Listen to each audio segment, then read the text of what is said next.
If I could write a book, one title would be Do What You Dream, because that encapsulates everything I believe in, and the rest is history. And not if, but when you get to that two-way street. Go confidently in the direction of your dreams. This knife has a straight edge on it, so it's very easy. All I ever wanted as a kid, I wanted to be a dinosaur. Maybe. But later on, world I kid. realized Good lives. dinosaurs A happy went little man. missing.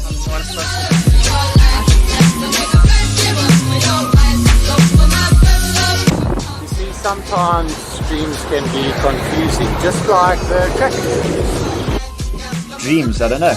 You see, when I had a dream, I never thought it would mean riding my bike from sunrise to sunfall. Hi guys, this is true. To everyone who told anyone with a dream they can't.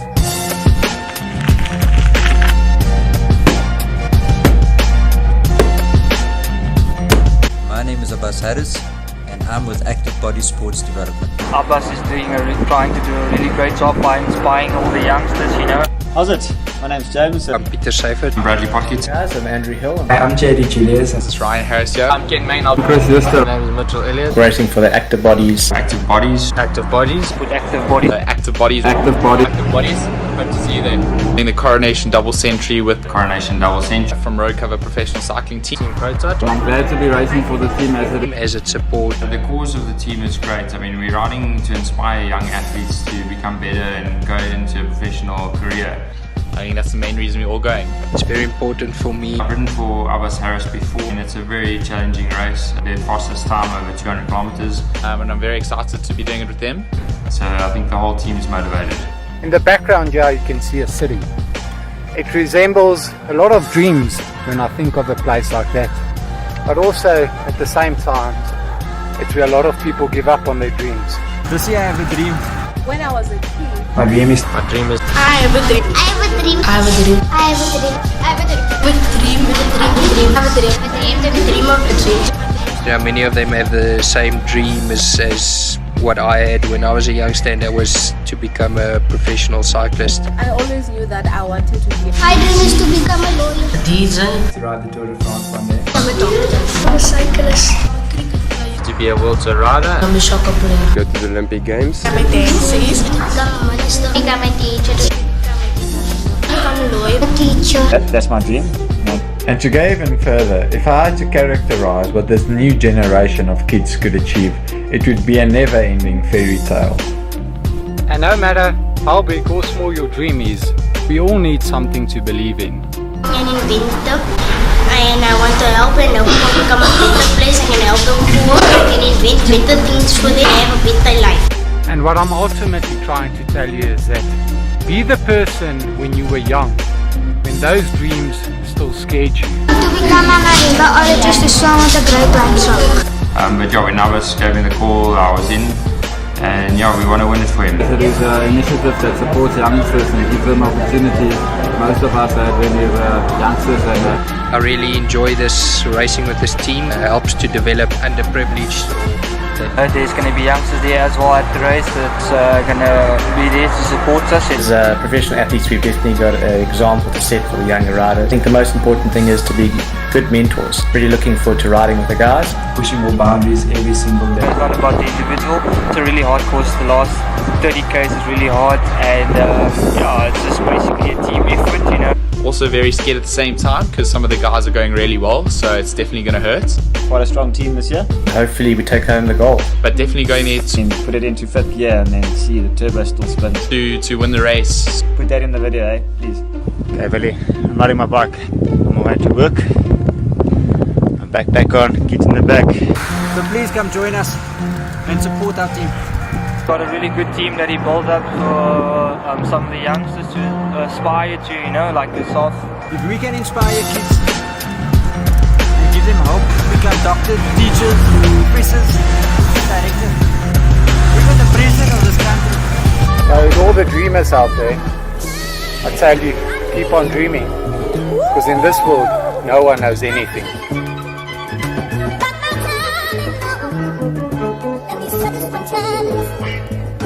You know I feel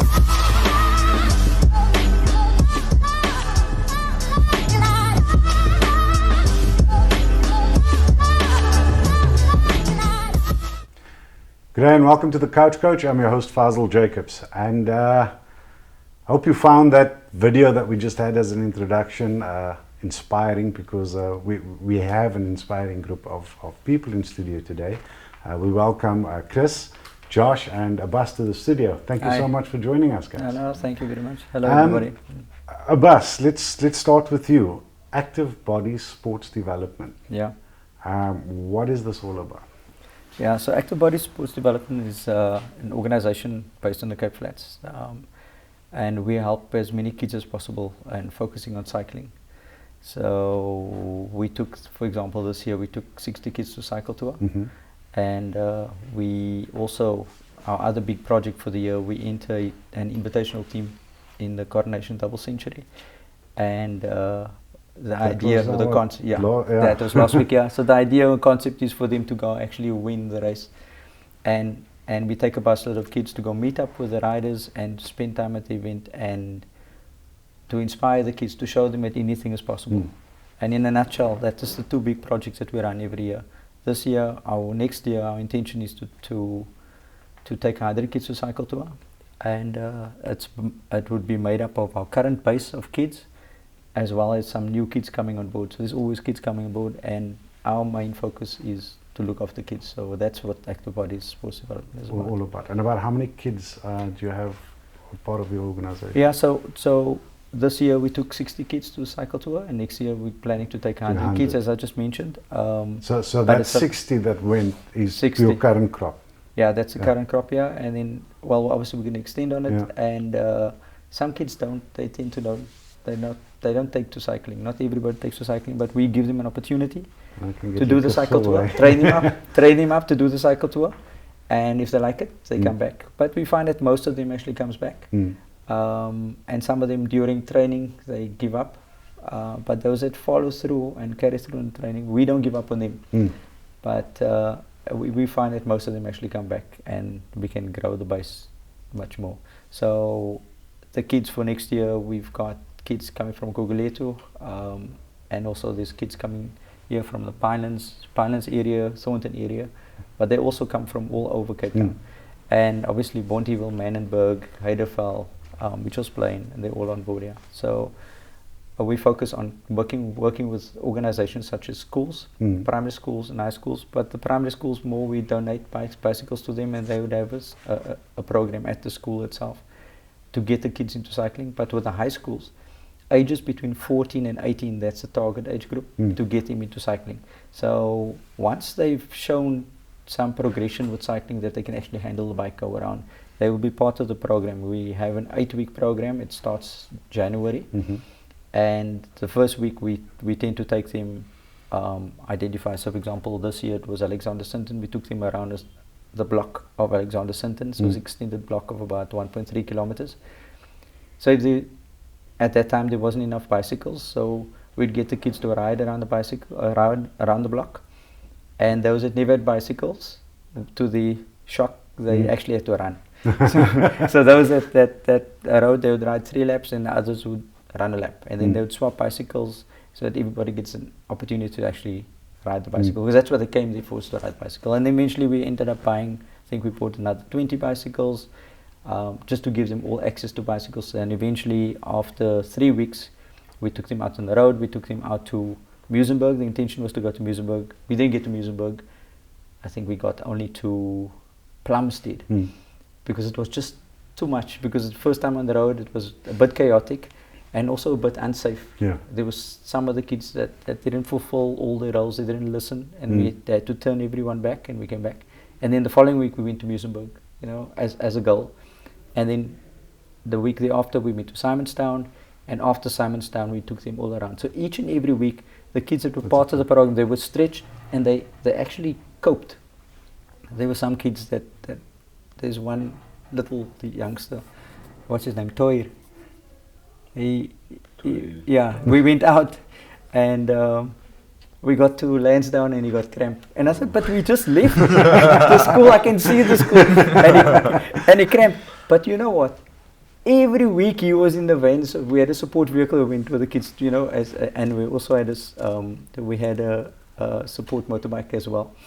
And every week you'd get into the van. And I was thinking, like, what is it? And you know, the day of the cycle tour, several of them didn't finish, those that didn't train, and he finished. And everybody looked at him and like, how? But he finished, and because he was part of the training program, you know, and he really wanted to do it. Sure. And that was amazing. I mean, Josh was one of the kids that was part of the program that came on board. He started cycling in January, and lo and behold, he just did the Coronation Double Century, and he finished it, you know, so it is something. We're going to cover that little thing between your legs shortly. So you also mentioned going to DC. Yeah. And that was 2 weeks ago. Is it 2 weeks? No, yeah, it was Saturday. Saturday. But you took kids also to view. Yeah. So those are not necessarily people from your group.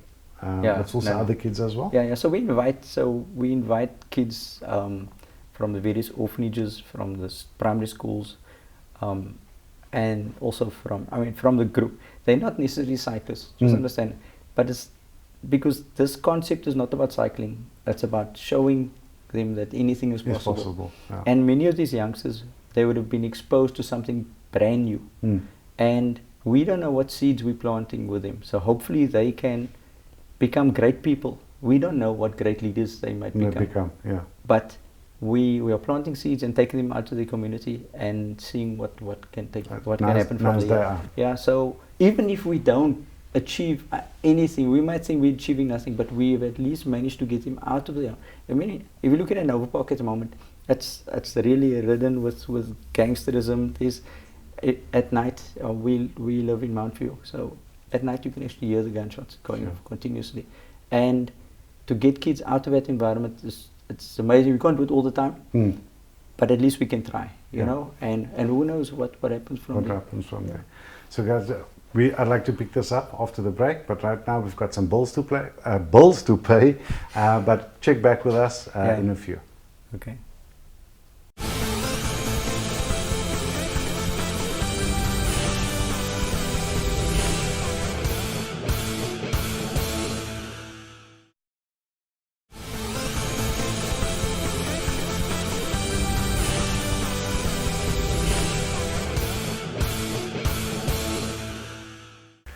Welcome back to the couch. I'm your host Fazal Jacobs, and in studio we're having a nice chat here with the guys from Active Body Sports Development, and it's all about cycling. So gentlemen, sitting there with the big trophy. Chris, tell us about this trophy. So this trophy is a trophy this is the men's category trophy for Double Century, the Coronation Double Century. You want to show it to the camera? And we have Active Bodies they've won this for the past 2 years. So they won this year, last year, and the year before. And it means a lot, not only to Active Bodies, but those who are supporting Active Bodies as well. Because I've seen a lot of kids as well, when they see the guys, the pros basically, most of the pros, even us riders, as we come into the finish, how they look up to you, and even some of the riders are role models as well, besides the pros, like they look up to that. And for me it means a lot, because all the effort and hard work that the club puts in, it's all put out back in there again, in the sense that, like, I know how we take kids every year and they do the cycle tour, and the club, with the members in the club and the club itself, put in a lot of effort for the kids, and I appreciate that. And I'm also one of the kids, I was once there, and I'm still there halfway, and it means a lot, because like how we do from cycle tour to DC all the way, because we practice a lot, and there's also funds involved in that, and and how we like I'm saying, with the funds, not all the kids can afford to pay the funds for everyone, and the club manages to pay for those who can't afford as well, because we all come from different backgrounds and we're different people as well. So how did you get involved? I used to cycle. I used to play soccer for a club, and Coach Abbas also he was a coach at the club as well. So I used to play soccer there. He was a coach as well, and I played with some two of his sons. I played with them in different age groups. So he told me, like, Chris, you should, I cycle for a club. And I was thinking maybe you should try, I see some potential, you can give it a try. Then I was like, nah, I don't know. I wasn't so keen. I was like, nah, you know what, just saying. And after some time, he told me, okay. And I was like, if someone really tells you something, they see something. And I gave it a try. I was like, I wasn't that keen, but I gave it a try. But I'm the kind of person who always thinks, there's always room for improvement. Yeah. So I gave it a try, and since then, I love it. So this is my second year cycling with the club. Nice. And that was my second time doing the DC as well. And I started. You're much a veteran now. Yeah. I can say that, yes. Yeah, so you can say that. You need to be 18 to do the DC, and he turned the day before the DC of last year, which was something amazing. Same with this year as well. Yeah. My birthday was the day before. Yeah. Okay. So belated happy birthday to you. Thank you, man. Thanks. Josh, how did you get involved? Active Body Sports Development Program came to our school, Alexander St. and I, based in Crawford. They came there late last year, and they were looking for people to join, and our head of sports at the school said, I think it's a perfect sport for you, and I let it rest a while, and then this year January I started, and ever since that I've been making improvement, and I've been enjoying cycling ever since. Okay. So you did August as well last year? I did the August this year. Oh, sorry, for the this first year, year, and I enjoyed it, and I finished it, and it was a good achievement. Okay, and then you went to DC as well. And then I went right up to DC, and I finished it as well, and I feel good about it. I can see that smile. And I believe the cycling is an alternate to your first sport, which was rugby. Yeah? Which was rugby. I had a great passion for rugby, but then I had an injury that basically ended a career that was about to start, if I can say that. And then I just lost hope for sport, and I was just going to school, and then cycling came along, and like I said, the coaches said, I think it's for you, and then I said, okay. So, but it's a sport that I thought I would fail at, because the others was going miserably, and then I just started it, and slowly but surely it just came, and every week on the bike I just got stronger and stronger, and like I said, it was Muizenberg, it was Simonstown, then Cape Point, and then it was August, and then it was One Tonner, and then now DC, and I'm standing here today, and I completed all of that. Oh, well done. Thanks to Active Bodies.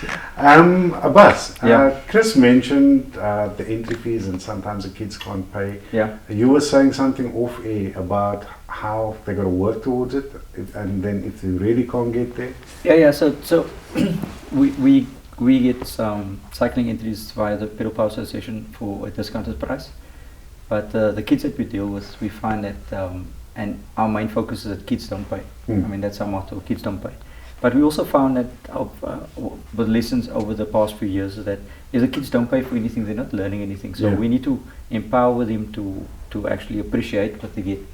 So for little examples is that Josh over here was selected to go do the Double Century, and he used to work on weekends because the cost of the Double Century, after we worked it out with all the expenses, with the transport, with the fuel and everything, come to about 2,000 rand. And for kids, we said they need to raise 500 rand. And he used to work weekends because he works with sound.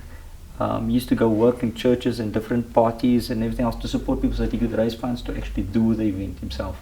Eventually I had to tell him that you can't raise all the funds because you need to train yourself. and that was the difference. And I mean, there's so many examples of kids that we've asked him to, you need to do community work as a sign. So if you really can't afford, it's not an issue, because that's what we do. We raise funds so that they can have a good time, because the concept of enjoying riding the bicycle and spending time outside of your normal environment, that's what we want to encourage. They must be happy in the environment. Everybody that they engage with must be a good time, and they can, when they're done, they can actually go home. So we don't know the background. Sometimes kids come to ride and they never had breakfast.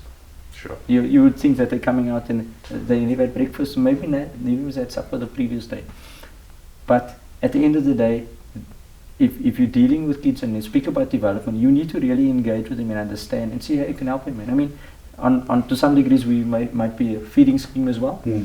But looking after them, they become part of our family, and we try and help them as much as possible. There was one youngster that whose house burnt down a couple of months ago, and the guys came together and they tried to help them as much as possible. And yeah, and it's not just about cycling, it's about empowering the community. So I think you have a good understanding about empowering communities, and that's basically what we try to do. So you guys are also getting quite a bit of life skills out of this. Yeah, I would say a lot actually, like a lot of life skills and life lessons through that. So what's been the greatest lessons for you thus far?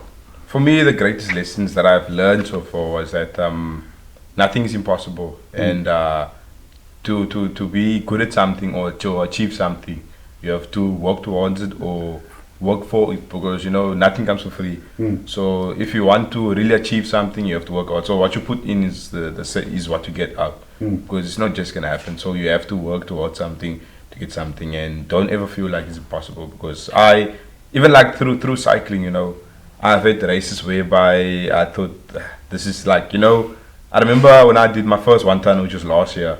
So I started the 1 ton an hour late, and that time everyone was gone. And I was just there on the road for I did the 170, and for 80 kilometers I was alone on that road. It's the loneliest road ever. And I thought like, oh, damn, it's over. There's no one who's gonna get me now. There's not much left. But after some time, I told myself, I came out here to actually ride, to put in the work and enjoy the ride. And after a few Ks, I caught up with one guy. Then I rode throughout with him. Then he told me, I also thought I'm the only one here. Then throughout we had to talk, and we rode on to finish. And after the race, I actually realized, we went past so many people. But if I had got off the bike and waited for the sweep vehicle, that was me giving up. But if I had actually rode on and actually believed once, and that's how I could have finished, So I learned, nothing is impossible, and if you really believe that something is possible, that there is hope for you, then it works. Then there is hope. Then that's what I've learned so far, I can say. That's an awesome story, actually. Josh, what's been your biggest take from being involved with this? Well, my lesson from cycling, really is basically appreciation, because people in the community, or if you come from a small community, you think life is only that community. It's like a box you're in, and cycling has been it's been a privilege. It's been a privilege. That's why I appreciate it, because while you're cycling, it's opens this new world out. Cycling is beautiful. If you ride down chappies, if you ride down places you've never seen before, you actually start to appreciate it. You appreciate being on a bike.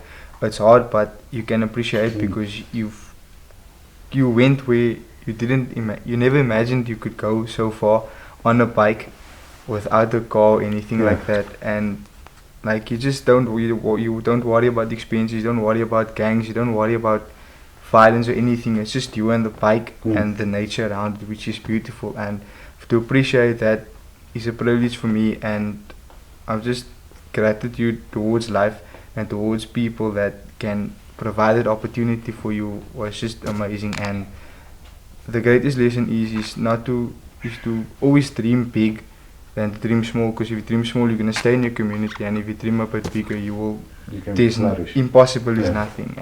Awesome. Guys, thank you so much. Abbas, we've got 2 minutes left. If anybody wants to get involved, wants to get in touch with you guys, how do they do this? Yeah, they can contact either Taipei Fatima, or they can send an email basically at activebodysports@gmail.com. That's coming up on the screen there. Or they can by email, or they can go to our Facebook page at Active Body Sports Development Facebook page, and they can just send us an inbox, and we'll get in contact with them. As I said, we're taking about 100 kids. It's not limited to, so if there are kids that's within our target market, for example between 14 and 18, and they want to cycle and they do have their own bicycle, it helps us a lot.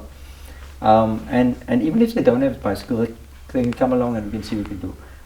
There's a limit, but we find ourselves, let us not limit ourselves to how many we can take and how many we can help, and we can take it from there. So there's lots more, and even if it's adults, you cannot do this without adult support.